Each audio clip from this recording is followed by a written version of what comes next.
शिव पुराण के अनुसार भगवान शिव और माता पार्वती का पुण्य मिलन हुआ था और यह दिन हरियाली तीज का था। भगवान शिव ने पार्वती जी को उनके पूर्व जन्म के बारे में याद दिलाने के लिए यह सुनाई थी। हरियाली तीज व्रत कथा इस प्रकार है। शिव जी कहते हैं, हे पार्वती, बहुत समय पहले तुमने हिमालय पर मुझे वर के रूप में पाने के लिए घोर तप किया था। इस दौरान तुमने अन्न जल त्याग कर सूखे पत्ते चबाकर दिन व्यतीत किए थे। किसी भी मौसम की परवाह किए बिना तुमने निरंतर तप किया।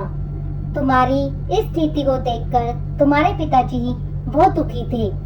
ऐसी स्थिति में नारद जी तुम्हारे घर पधारे। जब तुम्हारे पिता ने नारद जी से उनके आगमन का कारण पूछा तो नारद जी बोले, हे गिरिराज, मैं भगवान विष्णु के भेजने पर यहाँ आया हूँ। आपकी कन्या की घोर तपस्या से प्रसन्न होकर वह उससे विवाह करना चाहते हैं। इस बारे में मैं आपकी राय जानना चाहता हूँ। नारद जी की बात सुनकर पर्वतराज अति प्रसन्नता के साथ बोले, हे नारद जी, यदि स्वयं भगवान विष्णु मेरी कन्या से विवाह करना चाहते हैं तो इससे बड़ी बात कोई हो नहीं सकती। मैं इस विवाह के लिए तैयार हूँ। फिर शिव जी पार्वती से कहते हैं, तुम्हारे पिता की स्वीकृति पाकर नारद जी विष्णु जी के पास गए और यह शुभ समाचार सुनाया। लेकिन जब तुम्हें इस विवाह के बारे में पता चला तो मैं बहुत दुख हुआ। तुम मुझे यानी कैलाशपति शिव जी को मन से अपना पति मान चुकी थी। तुमने अपने व्याकुल मन की बात अपनी सहेली को बताई।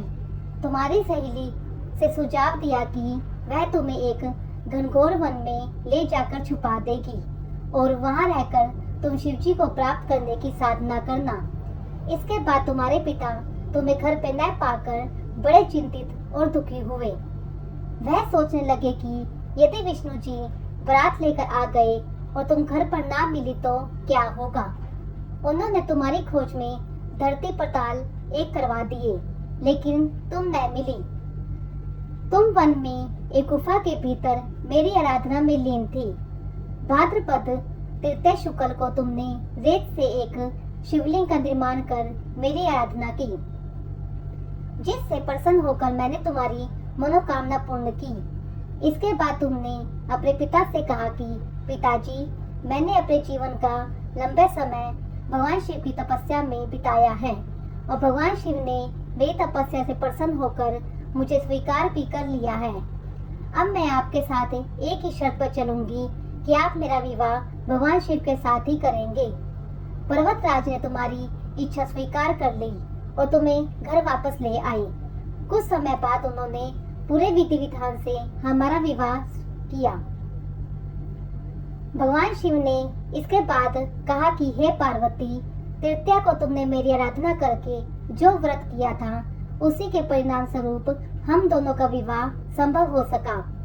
इस व्रत का महत्व यह है कि मैं इस व्रत को पूर्ण निष्ठा से करने वाली प्रत्येक स्त्री को मनवांछित फल देता हूँ।